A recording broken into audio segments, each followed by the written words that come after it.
What's up YouTube? Drew here. It is time for a Walt Disney World news roundup. There are so many things happening in Walt Disney World this summer, so I want to remind you all of those things happening, as well as some all new descriptions for projects in development that will be happening in the years ahead, some of those major new additions to the resort.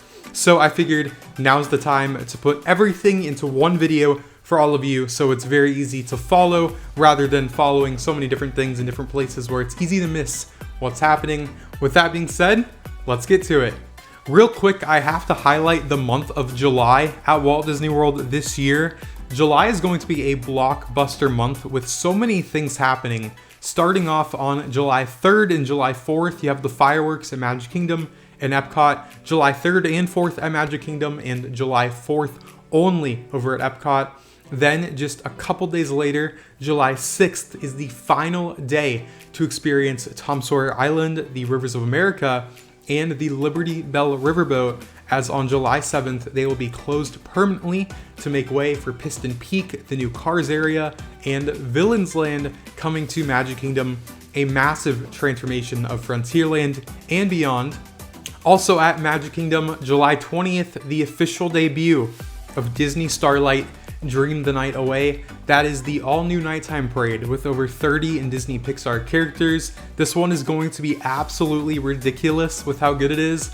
The story follows the Blue Fairy's magic as she illuminates all of the floats and costumes as the parade makes its way through Magic Kingdom. I cannot wait for this one. And then just a couple days later, over at EPCOT, Test Track 3.0, presented by General Motors, is reopening with an all-new queue and storyline focusing on vehicles and the technology behind them. Same track layout as before, just reimagined in an all-new way. So if you're visiting Walt Disney World in July, well, prepare for a lot of very, very fun things, in addition to a cool kids summer already underway, running through September 1st.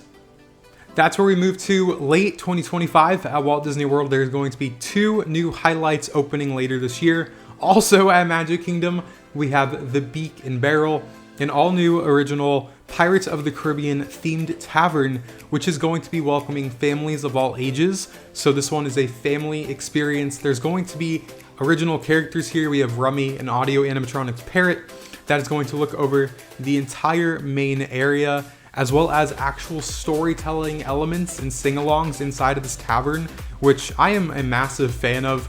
Pirates of the Caribbean, you know, an original attraction with Walt Disney back at Disneyland. And when Walt Disney Imagineering has the opportunity to expand on that story with this new tavern where you can take in the environment and atmosphere with bites, drinks, and an animatronic, I'm all for that one. So we don't have an opening date yet, but that will be late 2025 at Magic Kingdom. Over at Animal Kingdom, reminder, 2025 is the final year for Dinosaur, expected to close in early 2026 to make way for the Tropical America's Land, with Encanto, Indiana Jones in a new carousel. Also, speaking of that carousel, the final day to experience the Boneyard play area for the kids, September 1st. That's the last day. But moving over to the new offering at the end of this year, we have Zootopia Better Zug. This is the 4D show replacing It's Tough to Be a Bug.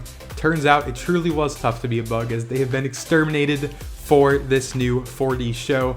But we did find out that this show is going to feature an original story written by Jared Bush, the Chief Creative Officer of Walt Disney Animation Studios. He's also working on the Encanto ride over in the Tropical America's Land, and the fact that Byron Howard is directing the 100% animation being done in-house at Walt Disney Animation Studios.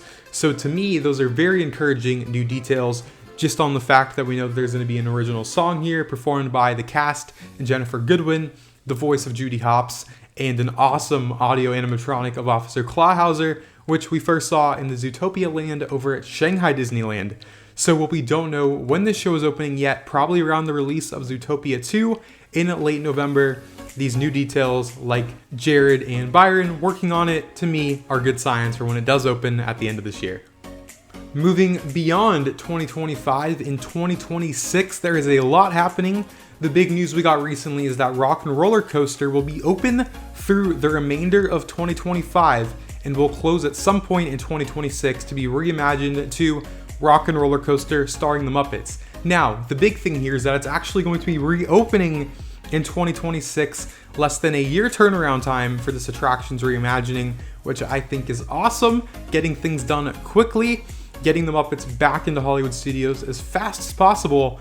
But the new description from Walt Disney World says that this is going to be a fast-paced, music-filled adventure with rock tune remixes, backstage chaos, and plenty of laughs. So this is the first time in riding rock tune remixes with music stars and the Muppets, and backstage chaos to me is interesting because that's the storyline we have now. So will that element be staying? Seems like it might be as of this description, but 2026 at some point will be reopening featuring the Muppets. Buzz Lightyear's Space Ranger Spin also reopening in 2026. Once the attraction closes for refurbishment this August, it's going to start off with an all-new show scene. If you know that like disco style room now at the very beginning, that's being replaced with an audio animatronics figure named Buddy as like a target practice moment before you actually start shooting at the real targets. I love animatronics, so I am super pumped to start the ride off with a solid moment. And then for the ride itself, it's being updated with new ride vehicles and gameplay enhancements. The ride vehicles are going to have a new look inspired by Star Command, and the blasters themselves are going to be handheld now, which is a massive improvement for all the kids going on this ride and no longer locked, all handheld like we've seen with the other versions of the attraction worldwide. And all of the targets themselves are going to be reactive to the color of your blaster. I think a big point for the ride now that people have had feedback with is your blaster gets lost with everyone else's targets, but that's going to be fixed with the color coordination. So some point in 2026, Buzz Lightyear's Space Ranger Spin is going to be a lot better of an attraction. 2027 at Animal Kingdom, that's where we get the full reimagining of Dinoland USA into the tropical Americas.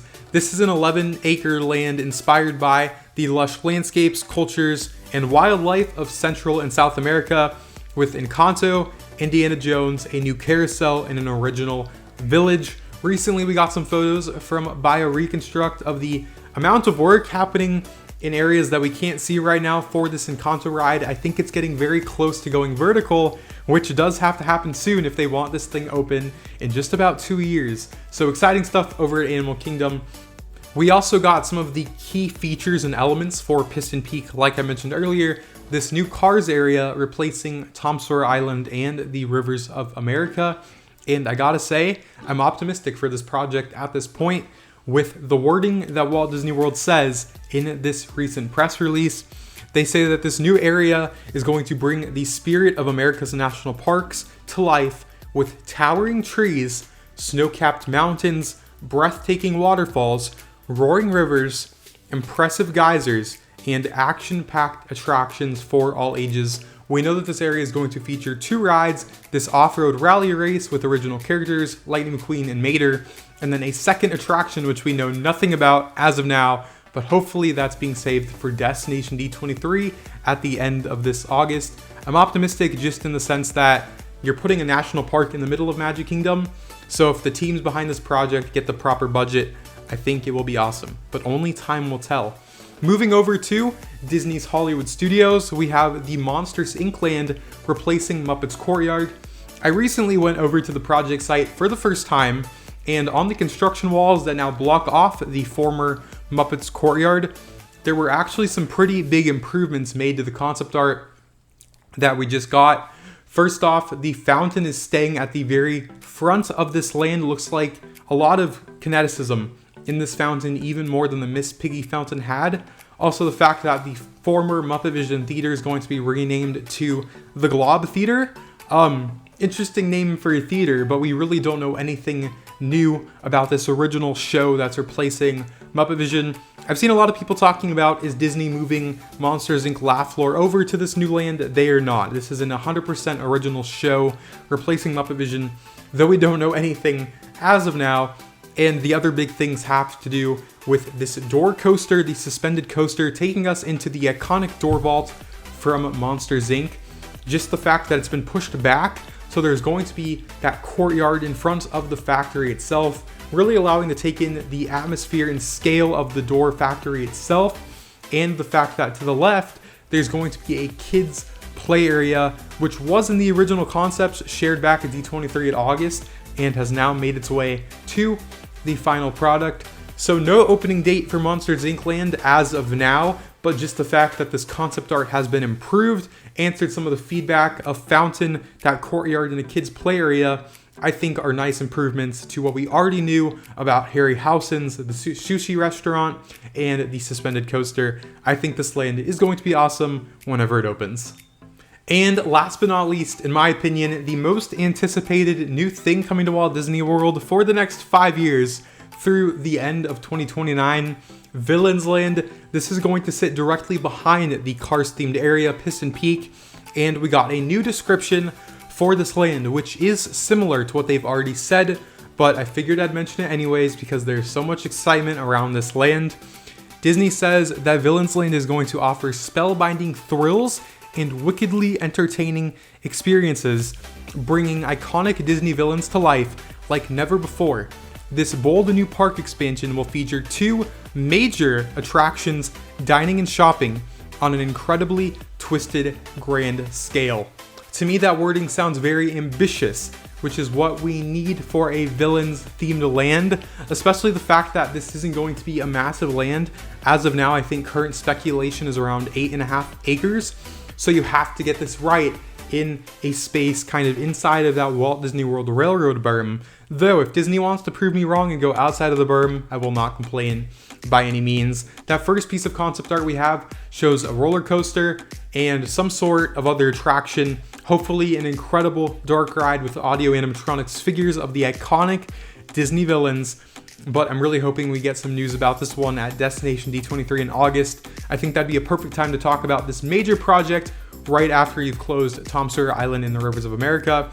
So that is our news roundup for Walt Disney World. So much going on that sometimes it's easy to forget about what is happening, but just a ridiculous amount of investment happening at all 4 theme parks. Let me know in the comments down below what you guys think about all of the stuff happening, and I will see you all in my next video.